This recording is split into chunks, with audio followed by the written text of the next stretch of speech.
L'autre qui est au club des on va dire Thiaw yi nga xam ne day daan. mooy Ousmane Sonko. pour en profiter pour parler de son nemmeeku tour. tàmbale na ko dimanche ñu gis ne il y a eu des incidents mën nañ ko waxee noonu entre moom ak les forces de l'ordre gendarmerie particulièrement boobu également certains ont parlé d'acharnement sur Ousmane Sonko que Macky Sall dafa ragal Ousmane Sonko et cetera et cetera Ousmane Sonko s'est interposé devant les gendarmes des images yoo xam ne ñu ba tey défiance bi à l'endroit des institutions noonu nga koy gisee wala da nga jàpp ne peut-être acharnement la contre lui dañ koy tere mu aller dam di ñëw librement comme le lui permet la constitution. bon ñaari lecture laa ci am. premièrement bi ma koy door a gis ndama ka naqarlu. parce que quand même image gendarmerie buy privé un Sénégalais de droit d'aller et venir. nga xam ne constitution moom moo ko consacré. ak ay lacrymogènes ñuy tiré ci ay population yoo xam ni. dañu génn tertu nit yàquñu manifesté wuñu dañu génn di wax ak nit ñu dóor leen ay lacrymogènes pour disperser leen c'est pas une belle image pour notre démocratie mais je pense que bu ñu ci gisee tamit acharnement wala ñu gis ci bépp xeetu abus je crois que dafa mel ne bal bi dafa tourner en tout cas le leader de PASTEF Ousmane Sonko ak ñi mu àndal ils ont réussi à tourner l'affaire en leur avantage et puis que bu fekkente ne dañ ci jublu woon tere ko def dara au contraire dañu amplifier li muy def ba tey Sénégalais yëpp ku ci yeewu tey xam nga fan la Ousmane Sonko fanaan. parce que takk der voilà donc takk der yaa ngi koy wër. Sénégalais xam nañu fu muy fanaan apparemment il est même très bien surveillé parce qu'il y a la gendarmerie qui est sortie en masse pour protéger ko wala pour surveiller ko mais en tout cas il est pas seul. nit ñaa ngi koy bàyyi xel donc bu fekkee dañ ci jublu woon yàqal ko dañu ko defaral mais man je pense que au-delà de ça am na ñoo xam ne ay adversaires Ousmane Sonko lañu.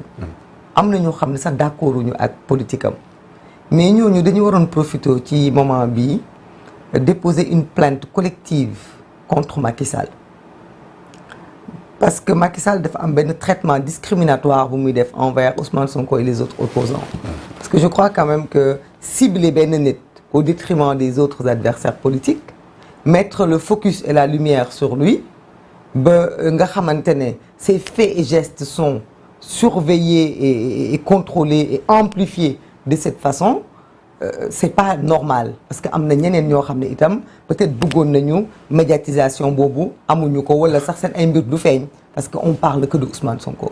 Dans un pays normal quand même les gens doivent s'opposer au même titre dans un pays normal bu ma amee bu Ousmane Sonko amee sañ-sañu am plus de 1000 gendarmes yu ko wër bu nekkee en nemmeeku tour un autre adversaire politique devrait avoir la même chose. Oui, mais est-ce que l'objectif c'est ça juste est-ce que c'est de le protéger? C'est de veiller à ce que ñoom nee nañu il sème dafay troubler l'ordre public. Je pense depuis que on est au courant on n'a pas vu la gendarmerie tenter quoi que ce soit contre lui.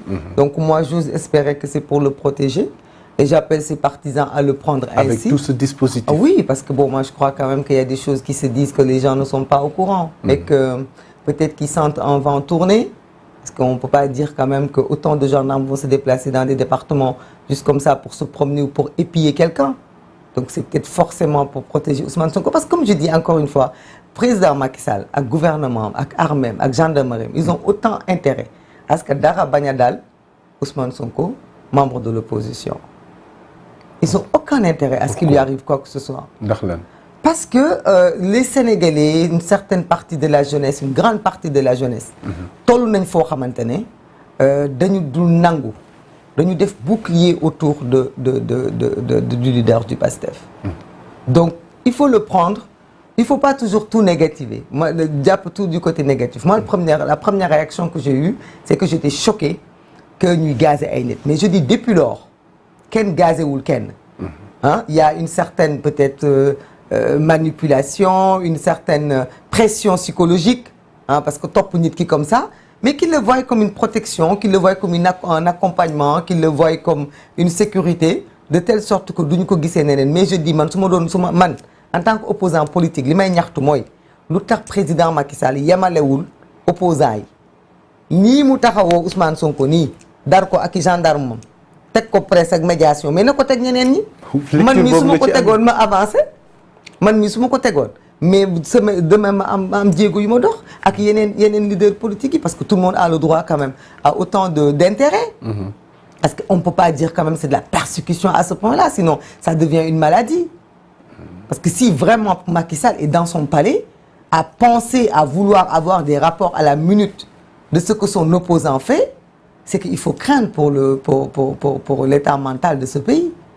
Donc moi, j'ose imaginer que vraiment, on en est arrivé à un moment où on se dit il faut le protéger parce que s'il arrive quelque chose, parce que quand même, il y a des gens toujours qui pensent qu'ils peuvent, qui sont encore frustrés, ci seen base ci élection législative nu mu dem mais peut-être qu'il y a des gens qui veulent en tenter des choses et que ñoom ils sont là pour veiller au grain. Donc tant qu'ils ne gazent personne et qu'ils n'empêchent pas le convoi d'avancer où que ce soit et que moom mu ngi continuer di def ay nemmeeku tuuram ak di def ay activités am, il faut voir ça plus pour des gens qui sont venus pour veiller à la sécurité de